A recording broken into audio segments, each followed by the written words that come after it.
All right, we're not here to write poetry, we're here to cash tickets. Today's card is three plays. Denver plus 4.5 at minus 110 against New England, the Rams plus 2.5 at minus 105 in Seattle, and Penguins Canucks under 6.5 goals at minus 110. That's two championship spreads and one hockey total, which is basically the betting equivalent of ordering a steak, fries, and then pretending the salad makes it healthy. Let's start in Denver because nothing says welcome to the postseason like 20-degree weather, snow in the forecast, and altitude that makes your lungs file a complaint with human resources. We're taking the Broncos plus 4.5, and the key word is value. The market did a full gymnastics routine after Bo Nix went down. The look-ahead line had Denver favored by about 1.5, and then the news hit and the number swung as far as New England laying 5.5. That's not an adjustment. That's a full identity change. Our numbers say the downgrade from Nix to Jarrett Stidham is real, but it's not launch the spread into orbit real. Stidham is the definition of keep the offense on schedule. And in this matchup, boring is beautiful. Over the last 3 seasons, he's basically league average in expected points added per dropback, and in his NFL starts, he's consistently gotten past 190 passing yards. He's not here to be a superhero. He's here to avoid being a villain, and that matters because Denver's path isn't score 40. Denver's path is make this game feel like it's being played inside a freezer behind a car wash. Because the best unit on the field is Denver's defense. They lead the league in pressure rate and racked up 66 sacks. Meanwhile, Drake May has been awesome overall, but we've got a very specific problem: ball security under heat. In 2 playoff games, we've already seen strip sack issues pop up, and the Patriots' protection has been leaky in the postseason. Now stack that with freezing temps, slick footing, and a football that feels like a brick. That's the kind of environment where one ugly turnover can flip the whole game, and it's also the kind of environment where plus 4.5 becomes a very cozy blanket. And there's another quiet angle here: red zone finishing. In their recent playoff action, both teams have been converting red zone trips into touchdowns at a miserable rate, around 1 in 4.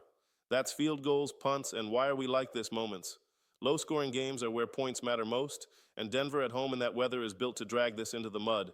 We don't need Denver to be perfect. We need Denver to be competitive. Give us the Broncos plus 4.5 and let the altitude do the cardio testing.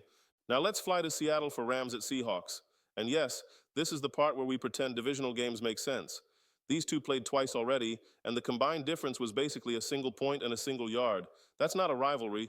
That's a copy and paste with different weather. We're grabbing the Rams plus 2.5. The headline is simple: the Rams have the league's most productive offense, number 1 in points per game and number 1 in total yards. And Matthew Stafford just had one of those seasons where he looks like he's trying to set the record book on fire. He led the league in passing yards and passing touchdowns, and when he's kept clean, his efficiency is elite. The catch is also simple: when Stafford gets pressured, the numbers drop off a cliff. So the entire chess match is whether Sean McVay can keep Stafford upright long enough to let Puka Nacua and Devontae Adams turn this into a track meet. And yes, we know Seattle's defense is the real deal. They're number 1 in scoring defense, disciplined, and built to force you to earn it. But we also know the Seahawks' offense has been a roller coaster with the safety bar duct taped. Sam Darnold's efficiency fell off hard late in the season, and the giveaway profile has been loud. Add in the oblique issue, because nothing screams peak performance like trying to throw deep while your torso feels like it's held together by rubber bands, and the volatility is still there.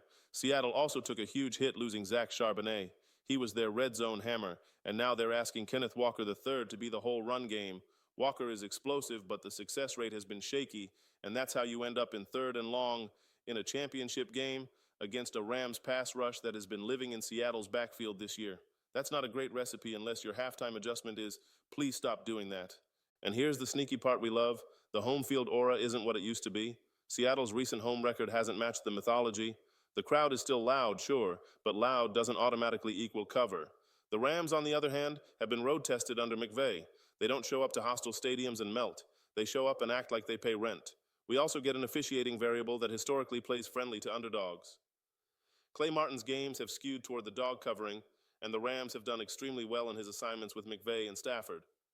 We're not saying whistles decide everything. This isn't a conspiracy podcast.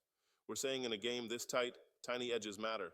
A couple defensive holding calls extending drives can be the difference between winning outright and losing by a field goal, and we're holding a plus 2.5 ticket. So yes, Seattle has special teams juice, and yes, one return can flip everything.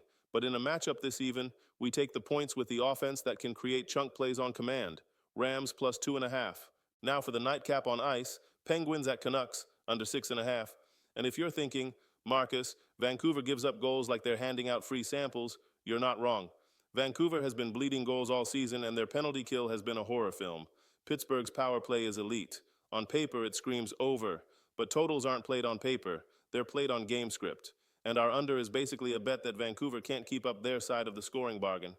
Pittsburgh is allowing under 3 goals per game on the season, and they've been even tighter recently, giving up just over 2 per game across their last stretch. Stuart Skinner has also been running hot, with multiple starts lately where he's allowing 1 goal. If we get that version, Vancouver's path to 3 or 4 goals gets real narrow, real fast. Vancouver's offense has been near the bottom of the league in goals per game, and when you're facing a strong penalty kill, that maybe the power play saves us plan starts to wobble.